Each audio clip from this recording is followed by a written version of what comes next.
If you are new to the podcast, my name is Jebeh Edmunds, host of the Cultural Curriculum Chat.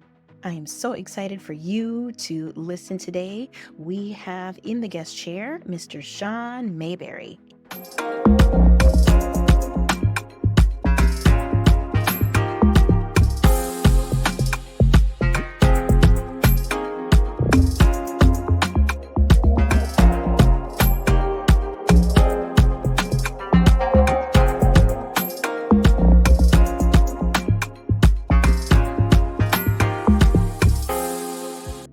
Me and Sean worked together in the Duluth Public Schools school district a few years back, and he has always been a role model to all of our students.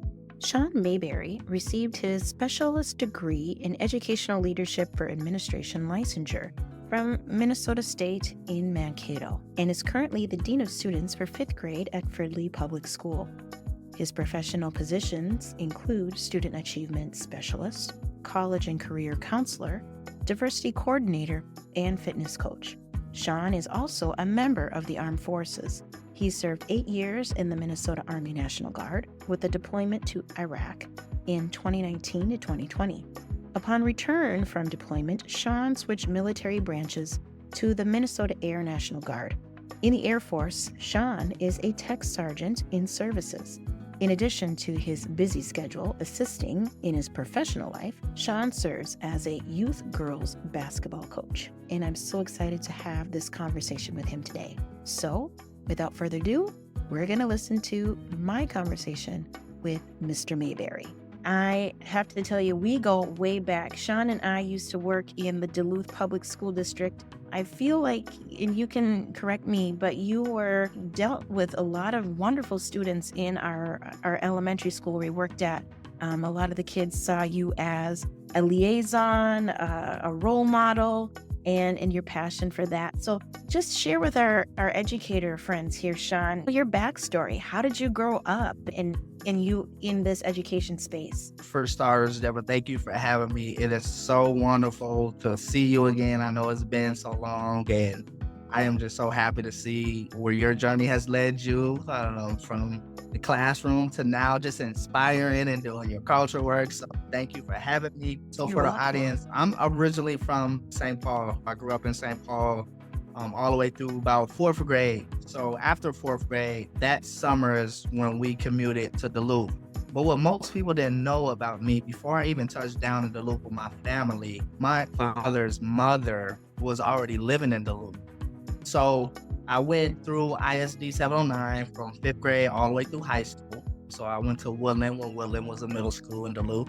And then I attended Duluth East, where I graduated, class of 07. So then after high school, I ended up leaving Duluth for a little bit, coming back down to the Twin Cities, play basketball. So I was a big basketball player. So I ended up going to a 2-year school, Minneapolis Community College. And then after there, UMD gave me a call. Again, Duluth was still home. So I'm like, why not? And then that's when I had a little girl.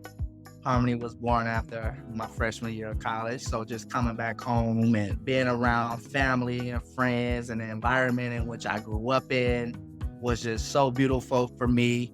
I decided to get an education. So I started in early childhood education.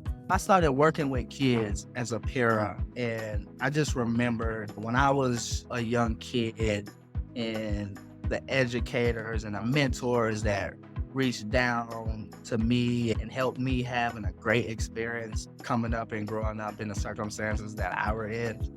I told myself I wanted to be just like that. I always wanted to look back and pull a kid up and be a kid's inspiration and just give jewels to the next generation of kids. And as you know, Jebeh, being an educator for so many years, you look back and the kids that you've taught in your classrooms or you came across, you love to see them just thriving. You know, they get older, they have families of their own, and they remember the conversations that you had with them, the good and the bad days, and they always thank you. And that's one thing that I take pride in. And we can see this. And listeners, I tell you, it's a great reunion because Sean, Mr. Mayberry, you were the epitome of what our young, especially our young African-American boys saw you in school. In our area in Duluth, I was the only Black certified teacher in the whole district. And you were our para. So for them to see two of us walking the hallways was very rare in our city. And for them to see us and just seeing them walk a little taller and just running behind you. And even if you didn't, you serve them by giving them that dose of confidence to say, yes, I can do this. Look at Mr. Mayberry. So I'm just honored to see you shine, Dean Mayberry, and doing your thing and instilling that same positivity to show your representation. In Minnesota, I know there's less than 5% of Black male educators in the whole state. And so that's something that we don't take lightly as educators, you and I, but also something for our listeners to understand. Even in 2024, we're not even in the double digits yet when it comes to educators of color.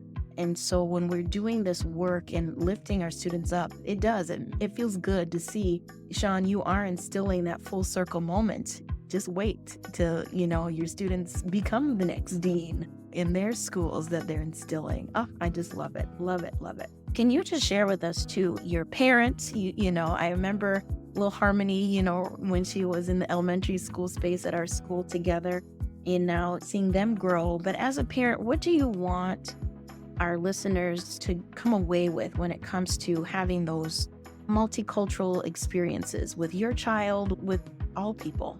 Well, for me, though only one of my students, my kids, experienced ISD for a short period of time, I knew that I wanted them to walk halls and to see role model females that looked just like them. Because I knew what my experiences was, not seeing it. I had a different type of strength though, and I cling to different things, like sports helped me see a different lens when it came to the education hallways in which the classrooms which I sat in, because many and oftentimes I was probably just the only Black or brown student in a classroom, and I have to cope. And I won't say that every day was easy, but again, like I said, I had sports, being able to communicate, being able to code switch was easy for me. And not to say that it wasn't difficult at times, because sometimes I just felt I couldn't be my authentic self. So culturally, when I started to have my own kids, I'm like, you know what? I don't want my kids to have to code switch, bring their own authentic self to the table, and not worry about, well, how do I fit in, Dad? Or how do I do this because I'm the only student, it's only one person that looks like me, or I don't have a daughter that looks like me. So I decided to move back down to the Twin Cities where it's a little more diverse. And I knew that they'll have a lot more students that look like them too. So it'll be comfortable.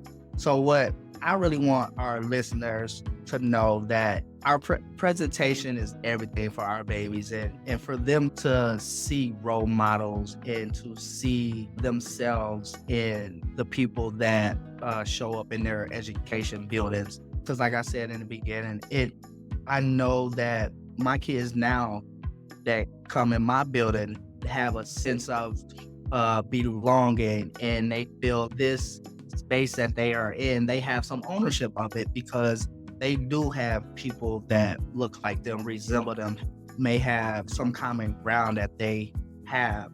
I don't know how many times where a kid may say something and they'll be like, oh, Mr. Mayberry, you don't know nothing about that. And then I will reference something and they'll look at me like, well, how do you know that? And I'm just like, you know what? Hey, we have more commonality than you really think. So Yes. if you think you're the only one that knows this or have that, talk to me first. So when they do experience those experiences with, hey, he know about that, he went through that, or if I can share my life experiences with a kid, because for me, it's always an accomplishment where I can help somebody else. Everything for me comes on a back end.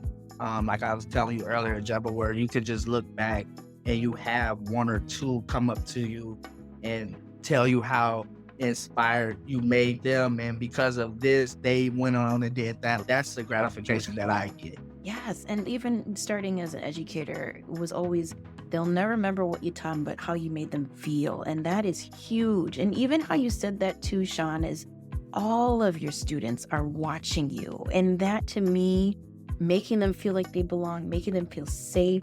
But I love how even you making that decision to move your family to the Twin Cities, knowing the population was more diverse, for looking into the future of your daughter, just to say, I had this experience where I had to code switch the minute I walked into the school. Even when you're on the court, on the basketball court, I know you must have code switched because all the eyes are watching you. You're probably one of the few Black kids on the team versus another team that you're as your opponent. So they're watching you and the refs are watching you. So you're constantly trying to switch it up in order to not be perceived in a different kind of way. I also like how you said too, Sean, even the students that come back to you to know that they can aspire to you. I feel like I also too did not have a Black teacher K through 12. And I grew up not too far from where you're right now. I grew up in Coon Rapids. Can you give our educators advice that are not in the BIPOC community of what they can do when they're educating all of their students for Black History Month or any type of cultural holiday that comes into our calendar? I think allow your different cultures to reflect and teach you instead of you doing the teaching. Sit back sometimes and let you be the listener instead of the person in the front doing the talk. Yeah, sit back and enjoy. I love that, Sean. Just enjoy. I love that too, how you don't want to force their authentic self. They will show you when they're ready. How do we kind of put down that barrier in order to have more cross-cultural connections? You have any suggestions for that too? We are encouraging parents to come in for Black History Month this month to just share things that they feel is not being shared. Because there's always this stigma of, the same things are being taught. Martin Luther King this or Reservoir's this. And we have a lot of history that is untold. We are encouraging our families to come out and to educate us educators in our buildings on things that we don't know. So that's one thing that I would encourage to always reassure parents that they do have a voice, that they matter, and that we do need them as educators. That is so true. And as educators, we're lifelong learners, and to sit back and learn something new with your students, that's so exciting as well. To come together and go, wow, I didn't know this, or I'm trying something new, or that's something I feel like that just has that school-home connection even stronger. And just like you said, yeah, we have safety protocol we have to follow. We all know that, but a simple Google form, make an appointment to come in. And so the educator also has their plans, their lesson plans ready to infuse to see where we can. And I always reiterate, even when I was working in the school system, I would always say, I'm still Black in March. We can still do cultural stuff the whole year long. It doesn't have to be so finite and, just February and then we're done and we close the bin and then we move on to the next thing. It's like, no, we can infuse it everywhere. And so I just love that. What are some tools that they can use or to amplify how they can educate their students without perpetuating more harm? I try to encourage my students to always speak their mind respectfully in instances, because they are very bright if we sit back and we listen to them, brainstorm different ideas. From just an example, seating arrangements. Get out of that row mentality. Sit in a circle. Let everybody be seen. So it could be something as little as that, as far as, like I said, the seating chart. Letting our babies know that, no, your voice does matter. And what I like about where I'm at now is the teaching is very different from the time when I was in elementary school. And you can still have your rubric of the parameters they need to follow, but they can still have that subject within the subject of what they really want to focus on. Like, I also think of us as educators when it comes to giving more autonomy to our students is the fear that if we do let go, that it's gonna backfire, or parents are gonna say, oh, well, we would have put our kid in a different type of a setting if it was going to be all like this. And I like how you said that, though. If the environment was different when you were growing up in the school system, you would have felt like you would have thrived more, been more confident in your learning, being more excited. And you're right. Going towards the end of your high school career, you're like, oh, it's done. I'm just going to go through these hoops and finish. Also, before we get going, Sean, thank you for your service to our country. You know, listeners, he is a veteran. And so I always want to give you that praise and thank you for that and your hard work of looking out for all of us. And so with that being said, being multifaceted, a veteran, an educator, a dean of students, when you have multiple identities that you carry, can you touch on the fact that educators also need to see the identities that our students carry too? For educators to see what a lot of these kids are carrying through our buildings. So we just had a meeting just the other day, and we had put up a picture of all the classes in which we have in the school. And we were reminded that don't forget that when these kids get up to, they are carrying trauma, they are carrying bad experience, and they are persevering through all those things that we may not see when they leave our buildings. So we need to give grace. So that's one big thing that I always preach to myself when I wake up. Jebeh, I promise you, I always tell people, I was like, I do not have the magic formula, but it is something about my spirit that connects with other spirits, and they can feel something within me in which I can feel within them, and I can't explain what it is. But like you said, there's something that we as educators got to know, that, you know, these kids are fighting the daily fight. They are the true warriors, because they have to get up and keep coming into the building just as well as we got to keep getting up and coming to the building. So my big word is grace. Always just giving grace and not taking things personal. So just knowing that when they do come into our buildings and when they do come to speak to us, make sure that we're just giving them a safe place. Love that, because it's hard. It's a hard profession. And I love how you even said, don't take it personally. We have no idea what that child walks into when they leave our classroom doors. And I know psychologists have said kids, when they have held up things so much and then they lash out or they do something, think about, we're both parents. They come home and have a big old meltdown. It's like, because they feel safest to melt down in front of you, have their big emotions in front of you. And I know a lot of us educators, we carry a lot. We do. We're counselors, we're negotiators, we're all the hats. And we got to teach, and we got to get things, accommodations for all of our students so they get the concepts right. But you're right. I feel like us as educators, especially when we're talking about culture, trauma-informed understanding, race, even in my work in cultural competency and multicultural education, so many of us educators come up to me and ask me, Jeb, what is the magic button? What do you do? How can I get my student to do X, Y, and Z? Am I racist if X, Y, and Z? And I said, think about the child developmentally, right? Their vocabulary is different than your vocabulary as the adult. If something is going on, that child feels like harm has been done to them or done that they've seen, they might say it's racist because that's a vocabulary that they're pulling from, but it's up to you, the educator, to investigate what actions am I doing that is making this child feel this way. That's something I think we could talk a little bit more about, Sean, is so many of, and I would say majority white culture, not all of them, not all white educators have said this to me, but the majority that have said that to me that happen to be white want something tangible that say, Jebeh, what can I do? This kid in my middle school is acting like this and saying this, and I'm not this. I said, no, but is there something in your behavior that is having a light bulb moment for that child to experience this? And this is something beyond you and the child. You need to have those conversations with the parent and with somebody of that cultural group to help facilitate that. Am I overstepping or, you're you absolutely know, correct.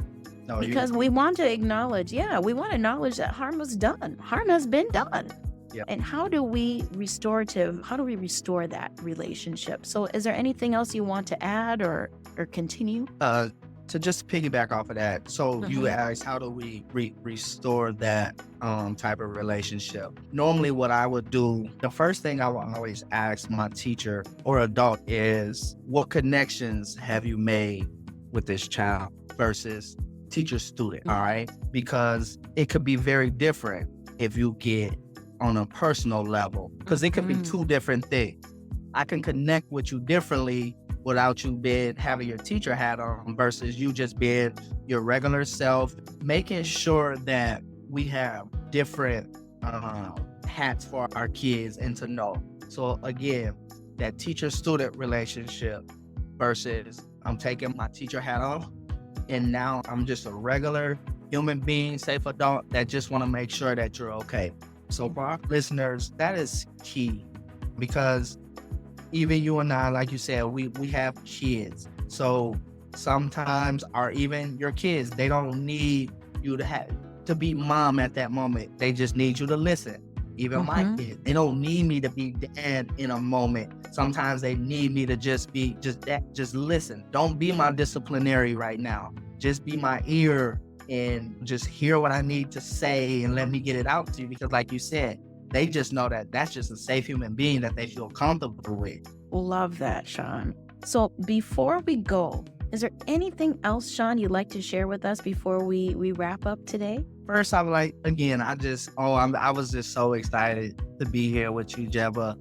I'm glad you responded when I let you know that I had to join and I had to let my voice be heard. And just to see what you are doing, it is so inspiring. Hopefully we get another chance to be able to chat and connect on something. Congratulations to you and thank you. And everything that you're doing is so excited to see.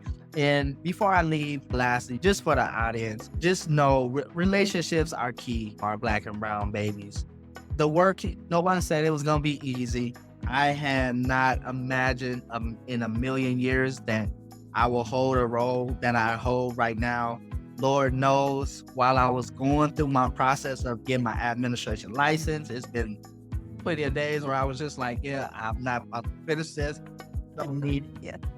But like you said, it's a calling. For me, it's not work. It is allegiance to the next generation. For me, it is a responsibility to the next generation. For me, it is honor and a privilege for the next generation, for me to be able to sit in these chairs and wear these hats and to be a face for our young babies. Because again, as we talked about, there wasn't many faces that looked like mine growing up. And just to, again, be that inspiration, keep passing it. Like I said, it's an honor to represent for you as well. You are one of the ones that I saw in the schools, and I'm just like, you know what? For you to be able to be one of the ones and continue to keep going, I owe that to you to keep going. Thank you. I am so darn proud of you, to be honest. And I know listeners, you are like, it blows my mind to just see you in your element in inspiring so many kids. And like I said, we miss you up here in Duluth, but we know you're doing awesome work. And don't be a stranger, like we say. When you come up to Duluth, I'll make you some fufu and soup with you and the girls. Yes. Right. So, can't wait. Listeners, thank you again for listening to the Cultural Curriculum Chat. And I will see you here same time next week. Bye-bye.